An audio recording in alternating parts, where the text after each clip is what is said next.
Muy buenos días. Estoy grabando el tercer video sobre la licuefacción. ¿Por qué 3 videos sobre licuefacción? Porque es el elemento clave que nos permite aclarar cómo se formaron los estratos geológicos y cómo se acomodaron los fósiles.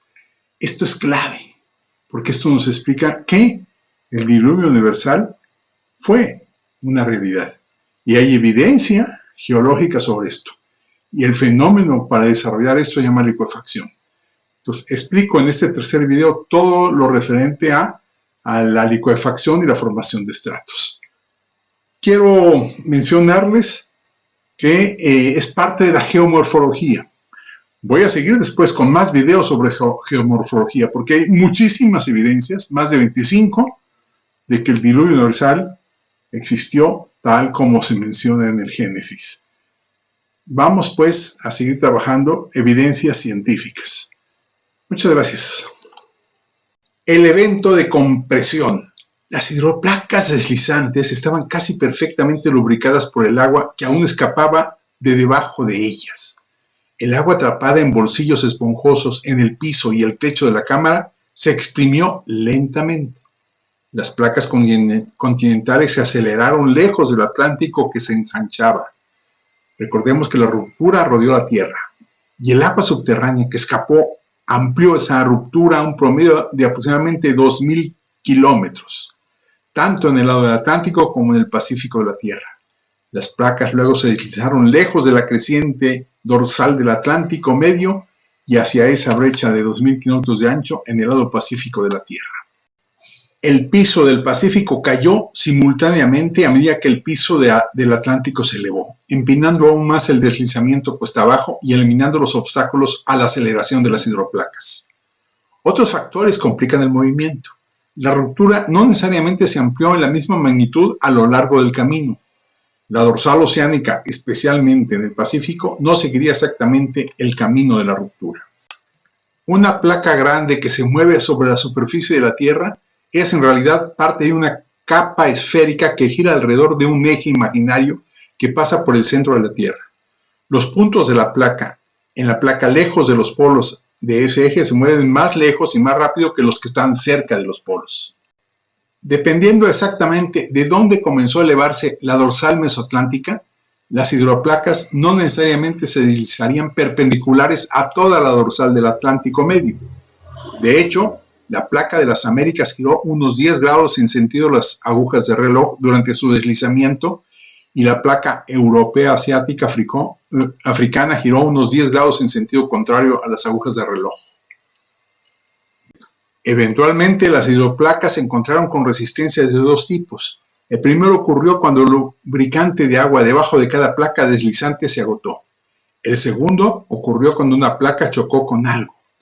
A medida que cada hidroplaca masiva se desaceleraba, experimentaba un gigantesco evento de compresión, pandeo, aplastamiento y engrosamiento de cada placa, y empujaba hacia arriba las principales cadenas montañosas, muchas con fósiles de vida marina en la cima.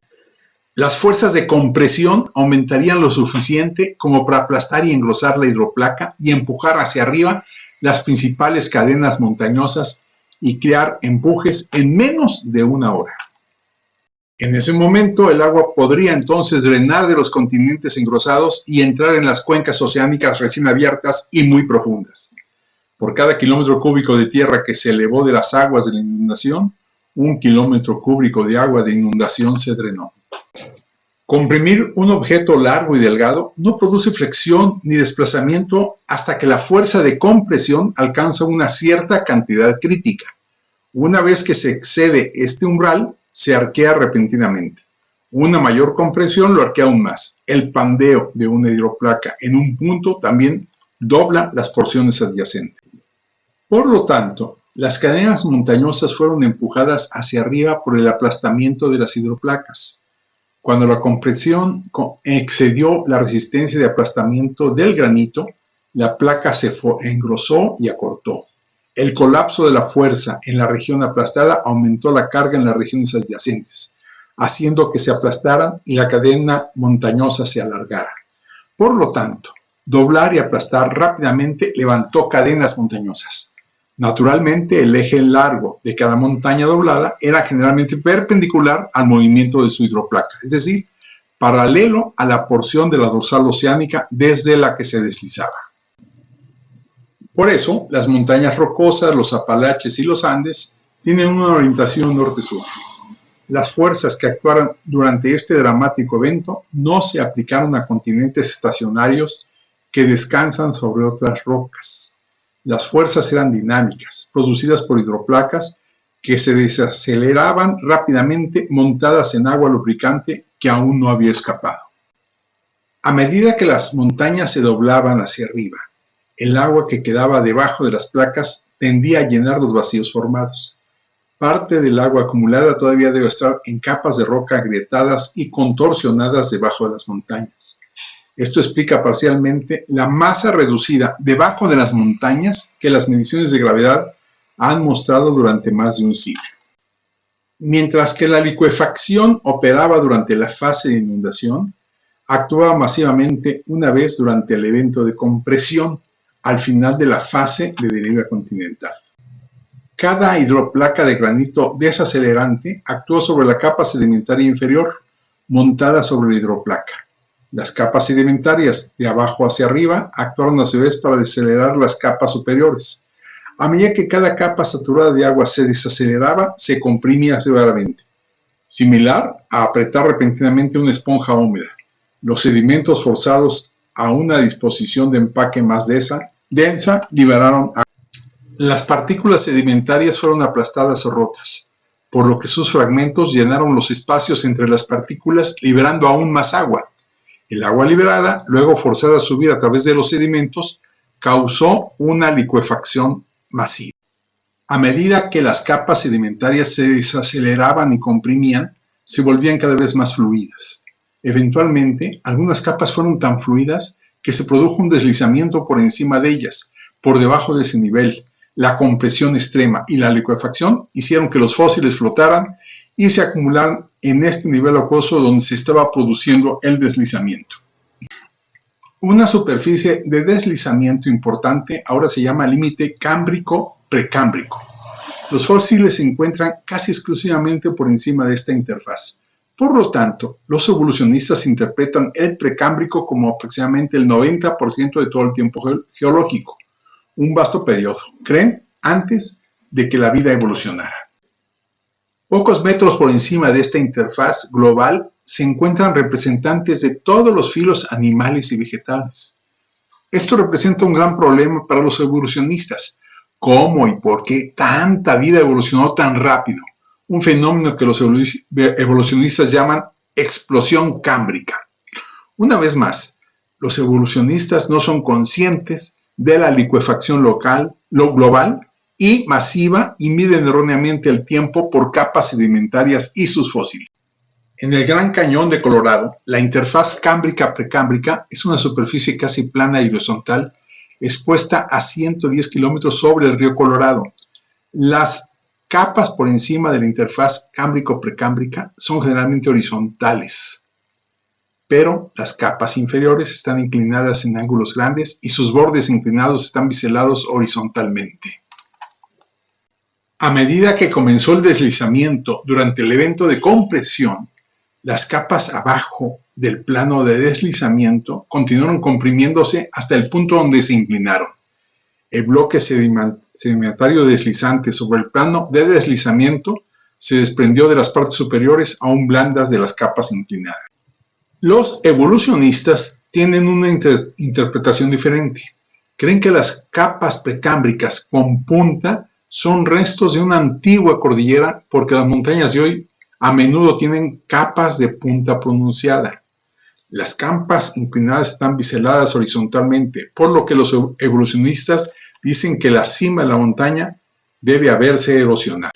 Eso, por supuesto, llevaría mucho tiempo. También se necesitan millones de años para que los mares puedan inundar el área, porque los fósiles de vida en el fondo marino se encuentran justo encima de la interfaz cámbrico-precámbrico. Dentro de las capas superpuestas se encuentran otros fósiles que requerían diferentes ambientes, como desiertos o lagunas, por lo que obviamente se necesita aún más tiempo. En cuanto a la arenisca cruzada, las capas de arena tenían el mayor contenido de agua, porque los granos de arena son algo redondeados, dejando espacios relativamente grandes para el agua entre las partículas. Por lo tanto, las capas de arena fueron las más fluidas durante la licuefacción masiva que acompañó al evento de compresión. La desaceleración forzó la arena hacia adelante, desplazando el agua hacia atrás. Las capas de arena comprimidas horizontalmente se habían deslizado, inclinado, doblado y biselado, capas individuales y bloques de capas. Exactamente lo que vemos en la arenisca cruzada. Plumas y montículos de licuefacción. El gran contenido de agua de las capas de arena licuada les habría hecho bastante flotantes. Siempre que una capa fluida de baja densidad subyace a una capa licuada más densa, el fluido más ligero, si se agita, flotará en penachos a través del fluido más denso. Los penachos de arena que penetraron en las capas subyacentes se ven en muchos lugares de la Tierra. Algunos penachos, especialmente los que se elevan desde gruesas capas de arena lateralmente extensas, se derramaron sobre la superficie de la Tierra.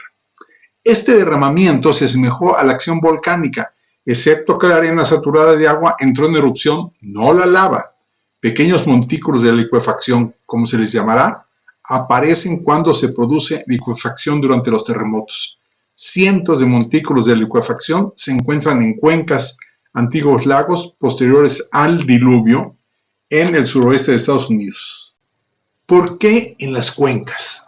Durante el evento de compresión, mezclas ligadas de agua y arena en muchos lugares estallaron en los fondos de los lagos.